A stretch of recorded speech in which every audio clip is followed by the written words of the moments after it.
আসসালামু আলাইকুম। বিশ্ব কাঁপানো খবর জানাচ্ছি আমি মেহজাবিন ইসলাম। আপনি দেখছেন বিশ্বপ্রবাহ। 1800 বিদেশি ওমরা ট্রাভেল এজেন্সির চুক্তি স্থগিত করল সৌদি। যুদ্ধ নিয়ে উদ্বিগ্ন নয়, প্রস্তুত ইরান, আরাকচি। ইসরায়েলের বন্দরে মার্কিন যুদ্ধজাহাজ, কি ইঙ্গিত দিচ্ছে যুক্তরাষ্ট্র? ঘরে খাবার মজুত করছেন ইরানিরা। আমিরাতের শাসকের গুপ্তচর ছিলেন সাংবাদিক খাশোগি। রোজা কবে শুরু জানালেন জ্যোতির্বিদরা। এতক্ষণ শুনলেন সংবাদের শিরোনাম। এবার চলুন দেখে নিই প্রতিটি সংবাদের বিস্তারিত।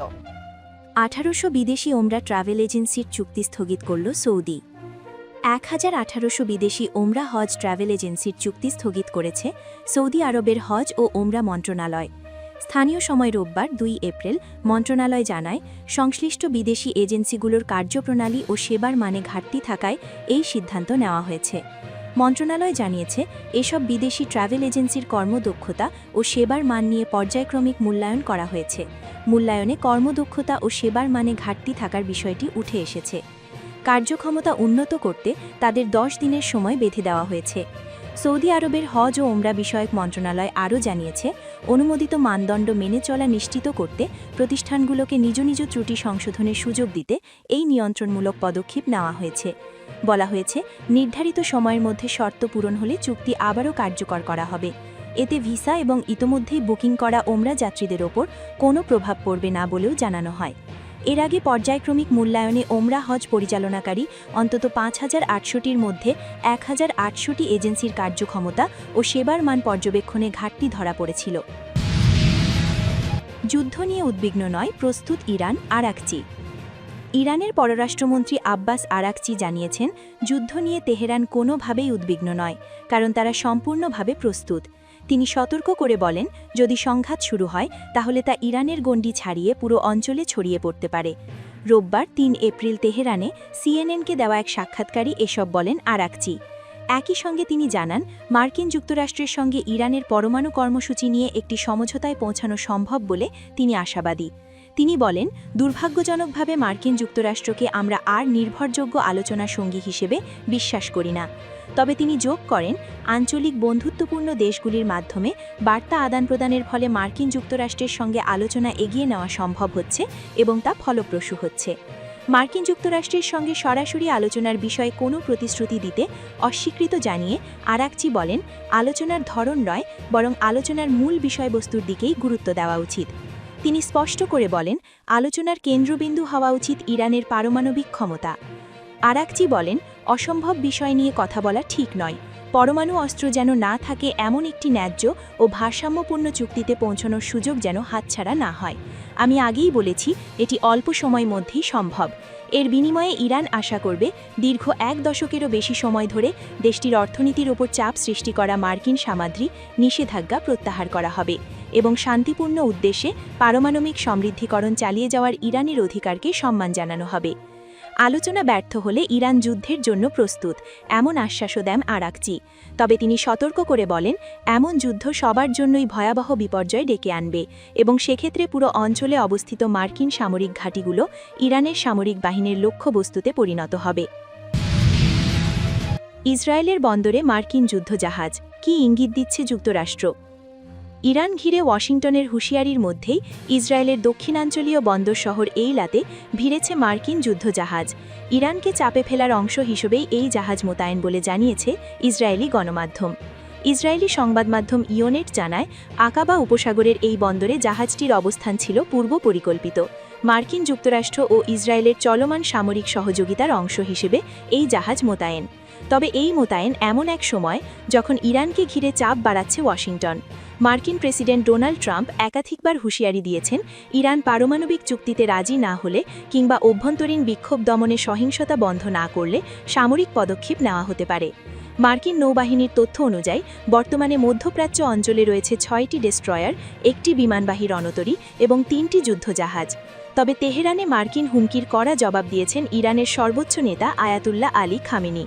তিনি বলেন, মার্কিনরা বারবার যুদ্ধের হুমকি দিয়েছে, কিন্তু ইরানি জাতি এসব হুমকিতে ভয় পায় না। আমরা আগ্রাসন শুরু করি না, তবে কেউ আক্রমণ করলে শক্ত জবাব দেওয়া হবে। মার্কিন যুক্তরাষ্ট্র যদি যুদ্ধ শুরু করে তাহলে এবার তা হবে একটি রাজনৈতিক যুদ্ধ। মার্কিন যুক্তরাষ্ট্রের জানা উচিত, যদি তারা যুদ্ধ শুরু করে তাহলে এবার তা হবে একটি আঞ্চলিক যুদ্ধ। রোববার মার্কিন প্রেসিডেন্ট ডোনাল্ড ট্রাম্প দাবি করেন, ইরান মার্কিন যুক্তরাষ্ট্রের সঙ্গে গুরুত্বপূর্ণ আলোচনা করছে।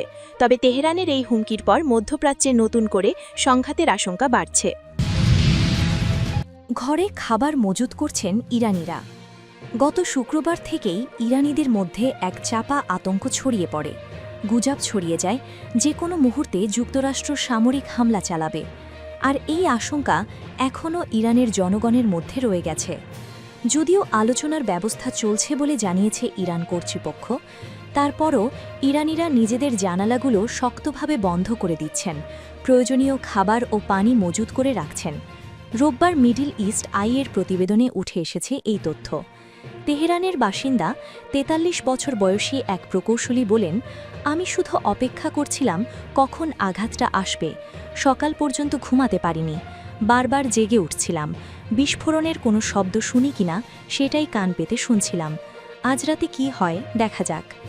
আরেক বাসিন্দা শহুরে বলেন, মানুষের আচরণ দেখে মনে হচ্ছিল সবাই যেন মানসিক ভারসাম্য হারাচ্ছে। তিনি বলেন, ওরা ভাবছে যুক্তরাষ্ট্র হামলা করলে সব ঠিক হয়ে যাবে। ইসলামিক রিপাবলিক যে হত্যাকাণ্ড চালিয়েছে তাতে মানুষ ভীষণ হতাশ হয়ে পড়েছে। তারা আর বুঝতে পারছে না কোনটা তাদের পক্ষে আর কোনটা বিপক্ষে। এক সপ্তাহ ধরে ওয়াশিংটন আবারও ইরানের বিরুদ্ধে যুদ্ধের ঢাক পেটাচ্ছে।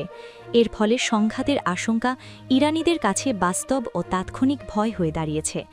মধ্যপ্রাচ্যে যুক্তরাষ্ট্রের বিশাল সামরিক বহর মোতায়েন শুধু সৌদি আরব ও ইসরায়েলের সঙ্গে নতুন করে বহু বিলিয়ন ডলারের অস্ত্র চুক্তির পথ খুলে দেয়নি, ইরানিদের জন্য এটি নিয়ে এসেছে বিভ্রান্তি, মানসিক চাপ এবং এক ভয়াবহ ভবিষ্যতের আশঙ্কা। সরকারি কর্মচারী ৩২ বছর বয়সী আরজু মানুষের মধ্যে থাকা এক নীরব উদ্বেগের কথা বলেন। অনেকে যুদ্ধের সবচেয়ে ভয়াবহ দিকগুলো নিয়ে কথা এড়িয়ে চলছেন, যেগুলো গত গ্রীষ্মে ইসরায়েলের সঙ্গে হওয়া ভয়ঙ্কর যুদ্ধের কারণে সবারই চেনা। সবাই শান্ত থাকার চেষ্টা করছে, কিন্তু সবাই অপেক্ষা করছে প্রথম বিস্ফোরণের। তিনি বলেন, আমার বাসার সামনে যে ভবন, সেখানে থাকা আমার এক প্রতিবেশী তার জানালা বন্ধ করে দিয়েছে। তিনি আরও বলেন, জানালা বন্ধ করে দাও, বোমা পড়লে তখন শাসক আর বিরোধীর মধ্যে কোনো পার্থক্য থাকবে না। ইরানে বিক্ষোভ দমনের সময় ৩ সপ্তাহের ইন্টারনেট বন্ধ থাকায় সামাজিক যোগাযোগ মাধ্যম আবার চালু হয়েছে। এখন সেখানে ক্ষেপণাস্ত্র ও বোমা হামলা থেকে বাঁচার নানা পরামর্শ ছড়িয়ে পড়ছে। পরামর্শের তালিকা দীর্ঘ: 10 দিনের খাবার ও পানি মজুদ রাখা, হাতের কাছে প্রাথমিক চিকিৎসার বাক্স রাখা, পরিচয়পত্র ও প্রয়োজনীয় কাগজপত্র দ্রুত নেওয়ার জন্য একটি ব্যাগে রাখা, জরুরি বের হওয়ার পথ খোলা রাখা, বিস্ফোরণের শব্দ শুনলে খোলা জায়গায় চলে যাওয়া, দেওয়ালের পাশে মাটিতে শুয়ে পড়া। ফার্সি ভাষার প্ল্যাটফর্মগুলায় এমন আরও অসংখ্য নির্দেশনা ঘুরে বেড়াচ্ছে। তবে এই ভয় আর প্রস্তুতি শুধু ইরানের ভেতরেই সীমাবদ্ধ নয়। বিশ্বের বিভিন্ন দেশে ছড়িয়ে থাকা প্রায় 4 লক্ষ ইরানি প্রবাসীর মধ্যেও একই আশঙ্কা কাজ করছে। অনেকে ভয় পাচ্ছেন আবারও দেশজুড়ে ইন্টারনেট বন্ধ করে দেওয়া হতে পারে, যেমনটা 12 দিনের যুদ্ধ ও গত মাসের দমনপীড়নের সময় হয়েছিল। ফলে তারা স্বজনদের সঙ্গে যোগাযোগ হারাবেন। তারা নিজেদের পরিবারের জীবন নিয়েও উদ্বিগ্ন। আমিরাতের শাসকের গুপ্তচর ছিলেন সাংবাদিক খাশোগি। কুখ্যাত যৌন অপরাধী জেফ্রি এপস্টাইনের লাখ লাখ নথি প্রকাশের পর নতুন করে আলোচনায় এসেছে সৌদি সাংবাদিক খাশোগি হত্যাকাণ্ড। শুক্রবার মার্কিন জাস্টিস ডিপার্টমেন্টের প্রকাশিত নথিতে দেখা গেছে তুরস্কের ইস্তাম্বুলে খাশোগি খুনের পরবর্তী দিনগুলোতে একাধিক বার্তা আদান প্রদান করেন এপস্টাইন ও আনাস আল রাশিদ নামে পরিচয় প্রকাশ না হওয়া ব্যক্তি। 2018 সালের 2রা অক্টোবর ইস্তাম্বুলে সৌদি কনসুলেটের ভেতরে খাশোগিকে হত্যা করা হয়। পরে যুক্তরাষ্ট্রের গোয়েন্দা এজেন্সিগুলো সব তথ্য উপাত্ত যাচাই করে এই সিদ্ধান্তে পৌঁছায় যে সৌদি যুবরাজ মোহাম্মদ বিন সালমান হত্যার অনুমোদন দিয়েছিলেন। হত্যাকাণ্ড ঘিরে পরে গভীর আন্তর্জাতিক সংকট তৈরি হয়। তবে বর্তমান ও তৎকালীন মার্কিন প্রেসিডেন্ট ডোনাল্ড ট্রাম্পের সঙ্গে সৌদি যুবরাজের সখ্যতা থাকায় শেষ পর্যন্ত খুব একটা চাপে পড়তে হয়নি সালমানকে।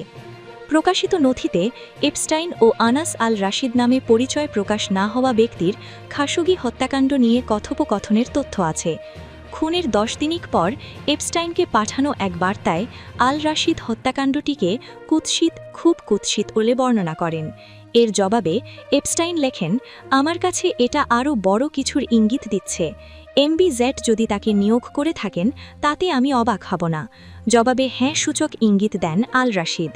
এপস্টাইন যখন আরও বিস্তারিত জানতে চান তখন আল রাশিদ লেখেন, বলা কঠিন, খুব বুদ্ধিমত্তার সঙ্গে তথ্য ফেরে দেওয়া হয়েছে এবং দ্রুত, খুব দ্রুত। তিনি আরও যোগ করেন, এটা এখন একটা মিডিয়া যুদ্ধ। আমার মনে হয় সৌদিরা যদি আত্মপক্ষ সমর্থন শুরু না করে তাহলে তারা ট্রাম্পকে হারাচ্ছে। আমার মতে সবচেয়ে ভালো প্রতিরক্ষা হলো সত্য, যদিও সেটা কুৎসিত হয়। আরেকটি ইমেলে এপস্টাইন লেখেন, দ্বিতীয় সূত্র তাকে জানিয়েছে যে অভিযানে অংশগ্রহণকারী এক ব্যক্তি ফোনে একটি ভিডিও ধারণ করেছিলেন। এরপর সেই ফোন হ্যাক করে ফুটেজ সংগ্রহ করা হয়। 2018 সালের 11 অক্টোবর আরেকটি কথোপকথনে আরও কিছু প্রশ্ন তোলেন এপস্টাইন। সেখানে তিনি খাশোগিকে ত্রুত্রাসী আখ্যা দেওয়া এবং একটি ব্যর্থ শোপনীয় অভিযান বা ফাঁদ পাতার পরিকল্পনার কথাও উত্থাপন করেন। এই সময় তিনি বারবার মোহাম্মদ বিন জাইদের নাম উল্লেখ করেন। নথিপত্র অনুযায়ী সেই রাতেই এপস্টাইনের এক পরিচিতর কাছ থেকে একটি বার্তা আসে, যেখানে বলা হয় মোহাম্মদ বিন জাইদ একটি জরুরি বৈঠকের জন্য অনুরোধ করেছেন। পরের দিন সকালেই তার রওনা দেওয়ার পরিকল্পনা আছে। তবে নথিতে এপস্টাইনের এই পরিচিত ব্যক্তির নামটি কালো করে দেওয়া হয়েছে। রোজা কবে শুরু, জানালেন জ্যোতির্বিদরা। 2026 সালে কবে রমজান মাস শুরু হবে সেটির সম্ভাব্য তারিখ জানিয়েছেন জ্যোতির্বিদরা। যেসব দেশ নিশ্চিত চাঁদ দেখার উপর নির্ভর করে রমজান ঘোষণা করে সেসব দেশে শাবান মাস 30 দিনে পূর্ণ হওয়ার সম্ভাবনাই বেশি বলে জানান তারা। আবুধাবি ভিত্তিক ইন্টারন্যাশনাল অ্যাস্ট্রোনমি সেন্টারের পরিচালক প্রকৌশলী মোহাম্মদ শওকত ওদেহ বলেন, আগামী 17 ফেব্রুয়ারি মঙ্গলবার আরব ইসলামী বিশ্বের সব অঞ্চল থেকেই খালি চোখে, টেলিস্কোপে কিংবা উচ্চ ক্ষমতার জ্যোতির্বৈজ্ঞানিক ইমেজিং প্রযুক্তি ব্যবহার করেও চাঁদ দেখা প্রায় অসম্ভব কিংবা সামান্য সম্ভাবনা রয়েছে। তবে যেসব দেশ নিশ্চিত চাঁদ দেখার উপর নির্ভর করে সেসব দেশে 18 ফেব্রুয়ারিকে বুধবারকে শাবান মাসের 30তম ও শেষ দিন হিসেবে ধরা হতে পারে বলে ধারণা করা হচ্ছে। অর্থাৎ শাবান মাস 30 দিনে পূর্ণ হবে এবং সংযুক্ত আরব আমিরাত সহ এসব দেশে 19 ফেব্রুয়ারি পবিত্র রমজান মাস শুরু হওয়ার সম্ভাবনা রয়েছে। চাঁদ দেখার বিষয়টি ব্যাখ্যা করে প্রকৌশলী ওদেহ বলেন, 17 ফেব্রুয়ারি সন্ধ্যায় ইসলামী বিশ্বের পূর্বাঞ্চলে সূর্যের আগে অস্ত যাবে চাঁদ। এছাড়া মধ্যাঞ্চলে সূর্যের সঙ্গে একই সময়ে অস্ত যাবে এবং পশ্চিমাঞ্চলে সূর্যাস্তের কয়েক মিনিট পর অস্ত যাবে চাঁদ। এই স্বল্প সময় চাঁদের সংযোগ থেকে দৃশ্যমান অর্ধচন্দ্রের রূপান্তরের জন্য যথেষ্ট নয়।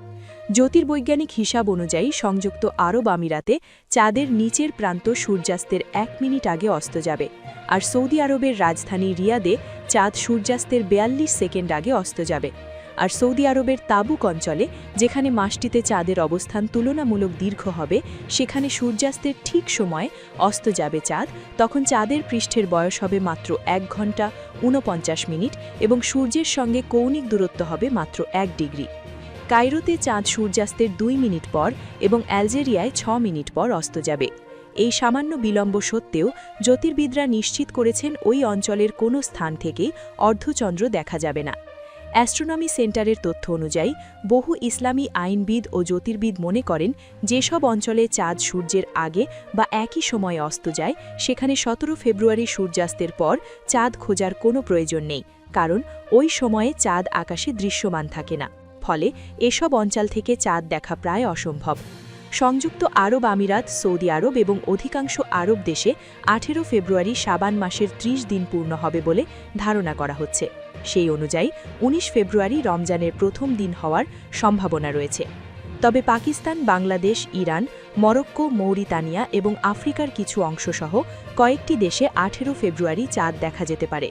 আবহাওয়া ও স্থানীয় মানদণ্ডের উপর নির্ভর করে এসব দেশে রমজান শুরু হতে পারে 19 অথবা 20 ফেব্রুয়ারি।